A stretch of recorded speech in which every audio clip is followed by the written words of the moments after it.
about ageism. I will not explain everything on the slides, I will keep to my time of 10 minutes or 15 minutes. So, what is ageism? In short, it is discrimination on basis of age. It can be younger people, but I will focus on older people. The causes of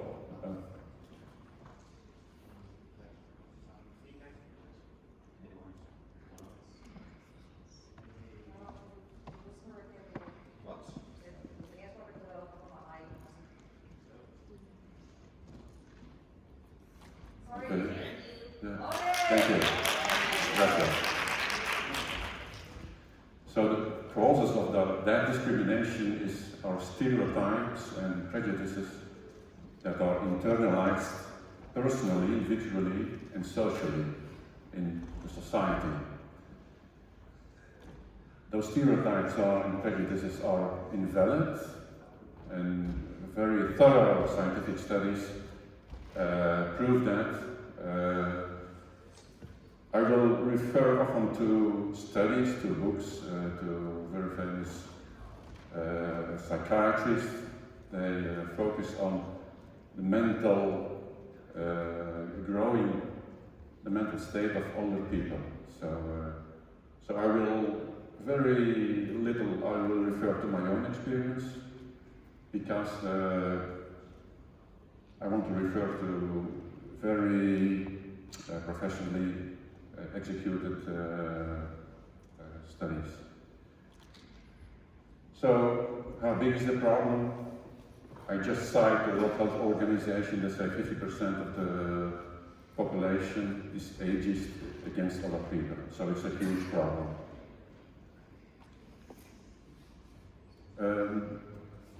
Number of stereotypes. I cite again Becca-Levy, a very famous profession and psychiatrist. So, what are the stereotypes? I mentioned here the 14. I'm not going into every 14, but older people are unable to learn, are bad drivers, lack creativity, suffer from mental illnesses that can't be treated, aren't effective in workplace, don't benefit from healthy behaviors, and so on. And those prejudices live in our society, especially in our Western society, so Western Europe, USA. It doesn't need to be like that. For example, in Japan, they have a complete other attitude to older people. They have now about 37,000 centennials, so people that are older than 100 years old, and they are treated like movie stars there. When it's their birthday, the mayor comes, they come on television, they get a present of the federal government. So it doesn't need to be like this. This is Western.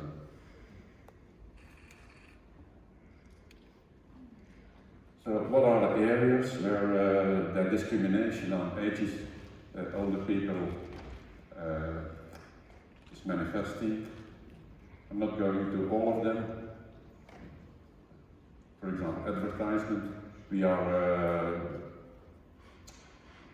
Western world is concentrated on younger people, being young, that's for the Western world beautiful. But that's a stereotype. Mental health care, I'll give you one problem. Ashley Applewhite is an activist in USA on ageism. She wrote a fantastic book, has a fantastic website where she explains everything and how thorough the problem is. On healthcare, she says ageism, that means less treatment, worse treatment, or often no treatment at all. And this is not fiction, this is real, now.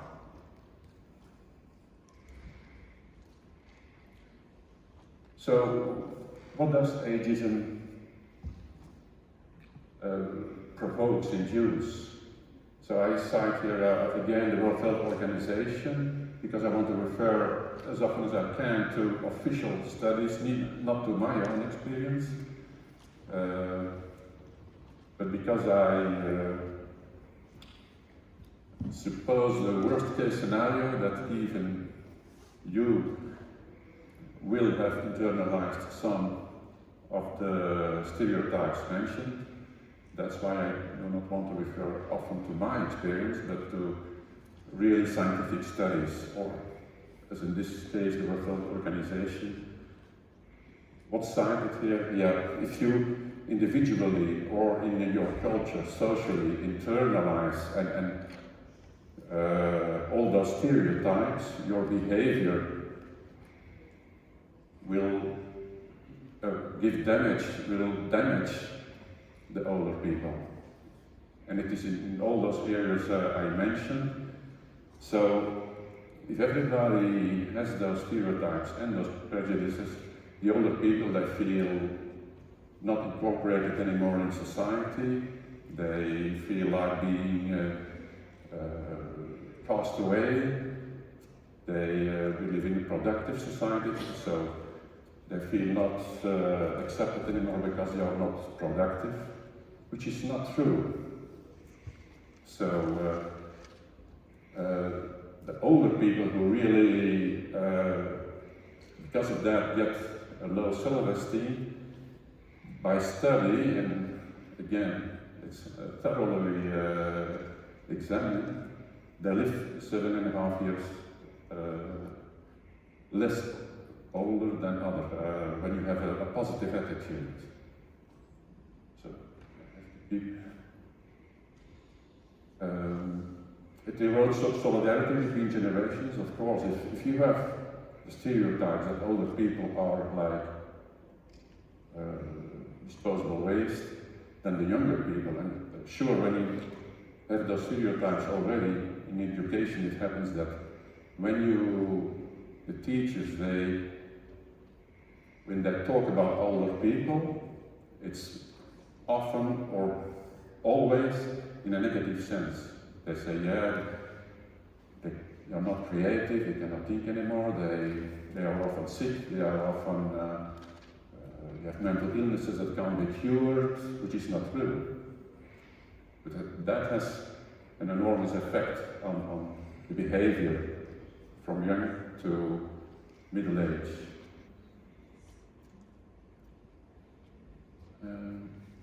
And you do not use the capacity and all the qualities that the elders still have. That's even the most regrettable damage that ageism provokes. Now you start from the good news.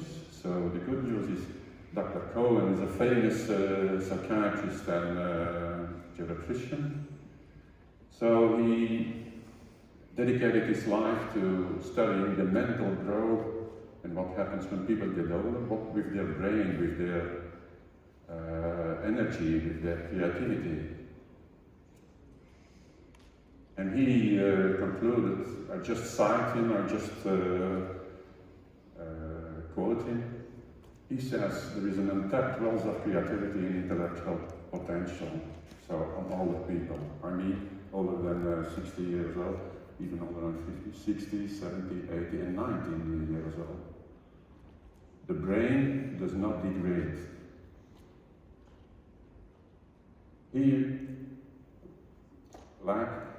He says, yeah, one of the reasons of that is that people who are older than 60, they say, yeah, I'm retired, so now I do what I like to do, so otherwise, when should I do it? And I don't care really if anybody laughs at me, and that's exactly the mindset that is very nice to have when you train them in improvisation.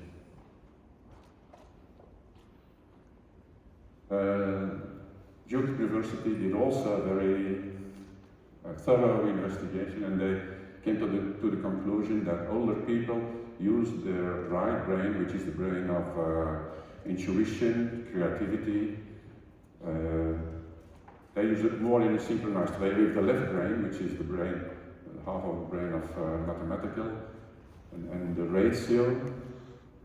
And Dr. Cohen he says about that, for me, older people then move to all-wheel drive with their brain.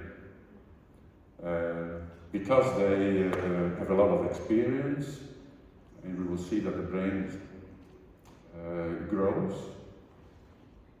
The stereotype that the brain should degrade is a stereotype, it's not true. So he says every activity that uses the both sides of the brain is chocolate to the brain. Art is like that, improvisation is like that, that's the next link to improvisation. So I like the expression chocolate to the brain because I'm from Belgium. So right impro is chocolate to the brain. Keep that in mind.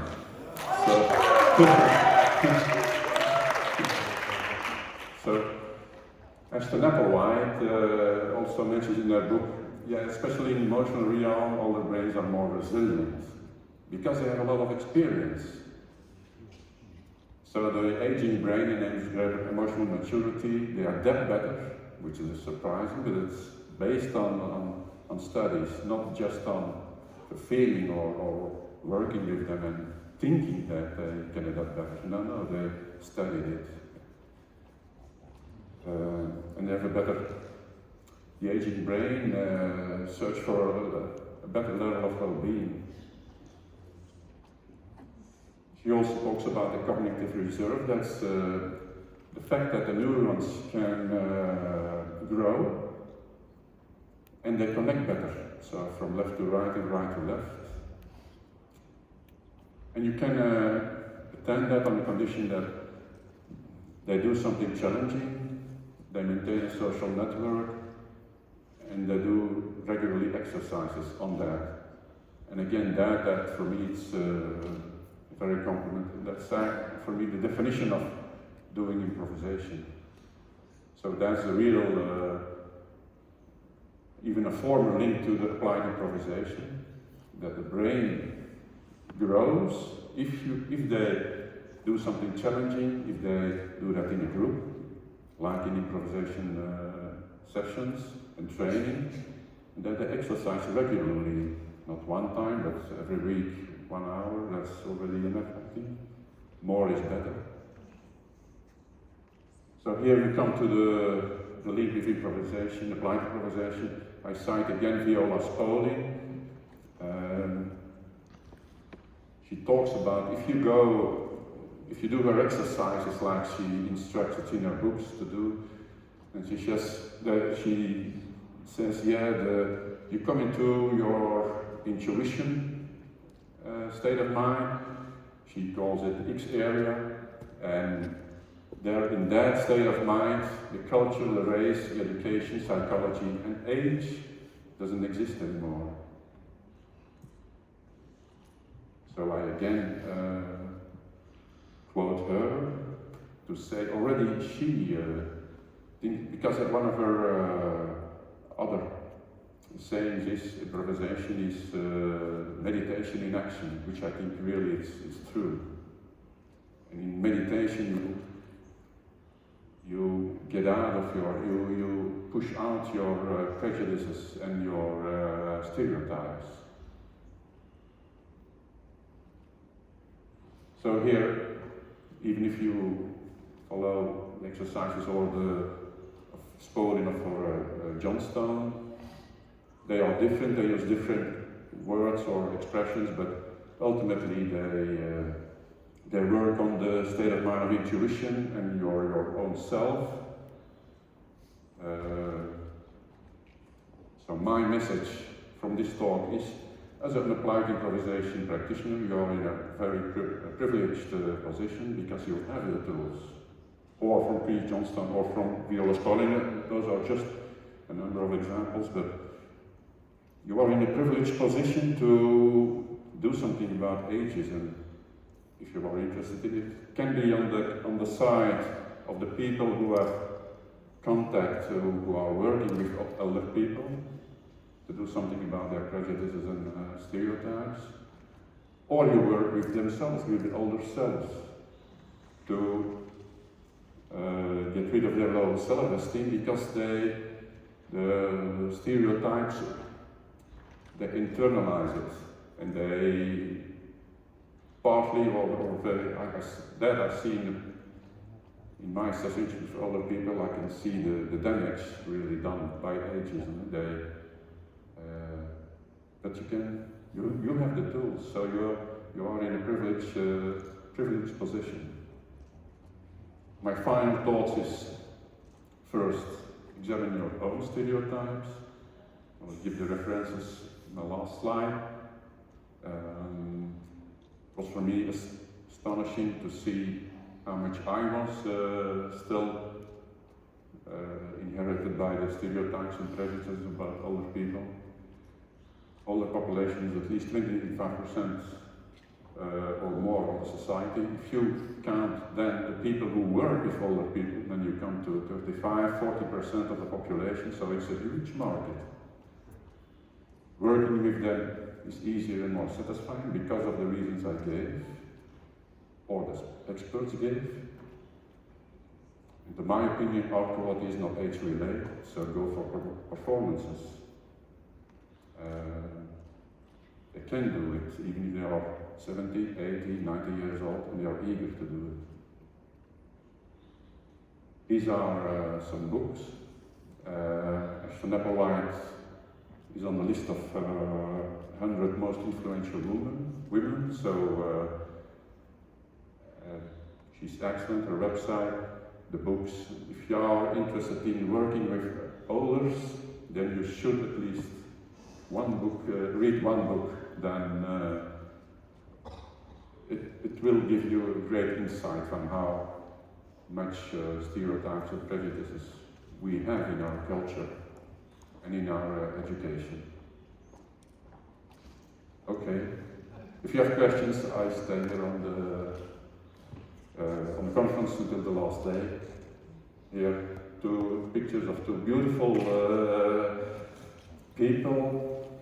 Irene McKellen is 82 years old, Helen Mirren is 78 years old.